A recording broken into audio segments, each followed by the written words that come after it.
Olá pessoal, sejam muito bem-vindos ao curso Conceitos Básicos de Programação. Neste curso nós temos um simples objetivo, que é ensinar os computadores a resolverem problemas. E antes de sermos capazes de fazer isso, nós precisamos entender alguns conceitos por trás da programação.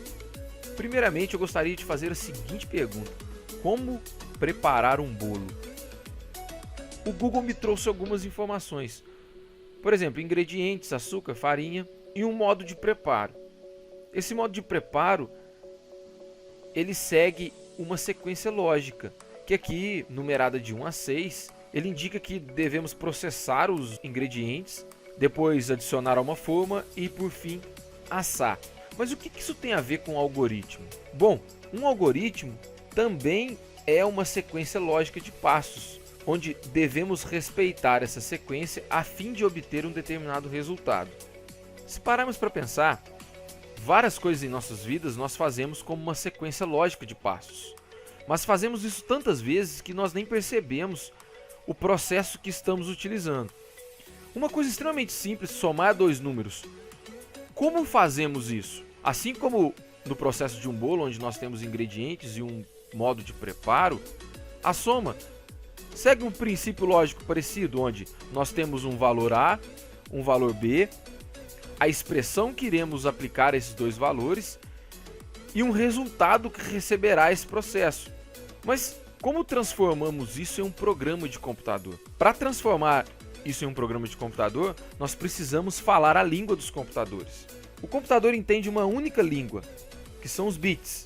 Através da combinação de bits, nós podemos criar infinitas coisas, diversos tipos de software. Mas para facilitar esse diálogo entre humanos e computadores, existem linguagens de programação.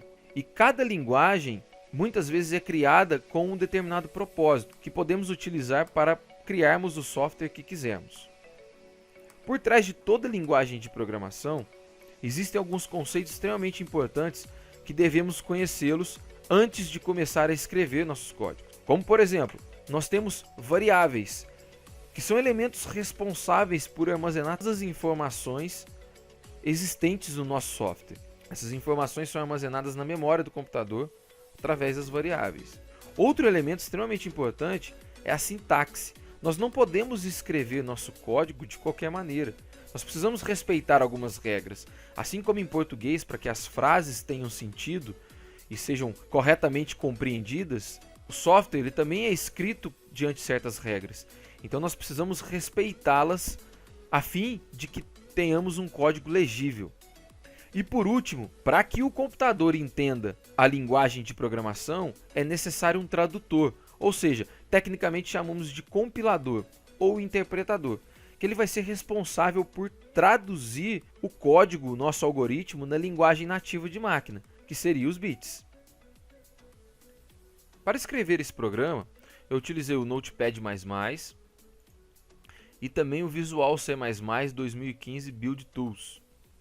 O Visual C++ 2015 Build Tools nos fornece um prompt de comando especial para desenvolvedores.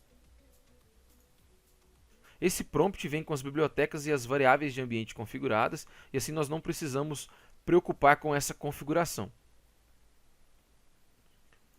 O programa que eu escrevi, chamado aqui primeiro programa, ele foi salvo no seguinte endereço: c:/temp programas. O propósito desse software é bem simples.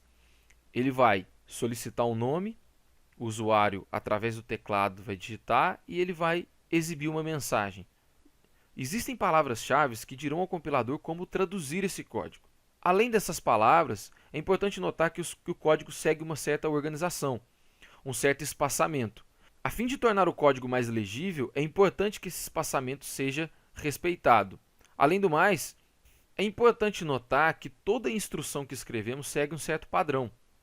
Percebam que elas são sempre finalizadas com ponto e vírgula, algumas possuem parênteses e um conteúdo. Tudo isso nós vamos falar um pouco mais ao longo dos vídeos. Mas é importante entender que essas regras, todo esse procedimento, é essencial para que o seu software funcione. Com o programa escrito e aparentemente correto, podemos então executar nosso compilador a fim de obter o nosso software de fato. Para executarmos o compilador, simplesmente digitamos cl e o nome do arquivo que escrevemos nosso código, que nesse caso se chama primeiroprograma.c. Reparem que a extensão .c é essencial para que o compilador C consiga traduzir o arquivo e gerar o programa. Ao executarmos, ele nos indica quais arquivos foram gerados. No caso, primeiroprograma.exe e primeiroprograma.obj. Não se preocupem com o .obj, ele é parte do processo de compilação. Se procurarmos na pasta, agora nós temos 3 arquivos, o .c, .exe e .obj. Para executar um arquivo no prompt, nós simplesmente digitamos o nome do arquivo, sem a extensão. No caso, seria primeiro programa. Aparentemente, ele executou de maneira correta, pediu um nome. Vou usar o nome tutorial. E ele exibiu uma mensagem, bem-vindo tutorial, e finalizou o programa. Nós não temos mais nenhuma outra instrução para ser executada e ele finaliza o programa. Bom, acredito que esse seja o princípio da programação. Nos próximos vídeos, nós vamos abordar conceitos um pouco mais complexos, como estruturas condicionais, estruturas de repetição, funções, um pouco mais sobre variáveis e assim por diante. Espero você no próximo vídeo.